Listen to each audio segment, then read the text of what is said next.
Some would point out over-dependence on major conglomerates remains an unresolved issue here in Korea. Latest data shows these family-owned firms not only continue to remain dominant but are expanding their influence in the local economy. Choi Si-young gets us up to speed with the developments. Korea's economic dependence on chaebols, the country's family-owned conglomerates, is increasing as data shows the combined sales of Korea's top 10 companies made up more than 44% of the country's gross domestic product last year. Data released by industry tracker CEO Score on Wednesday shows the accumulated sales of chaebols amounted to $677.8 billion in 2017.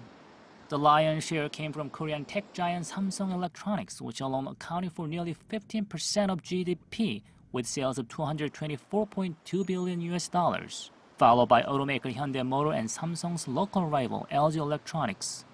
The dominance of chaebols has increased over the years.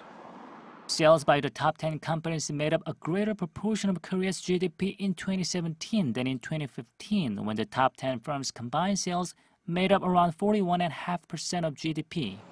This trend is in a sharp contrast to the US and Japan. The top 10 companies in the US account for about 12% of its national GDP. In Japan, the top 10 firms make about 25%.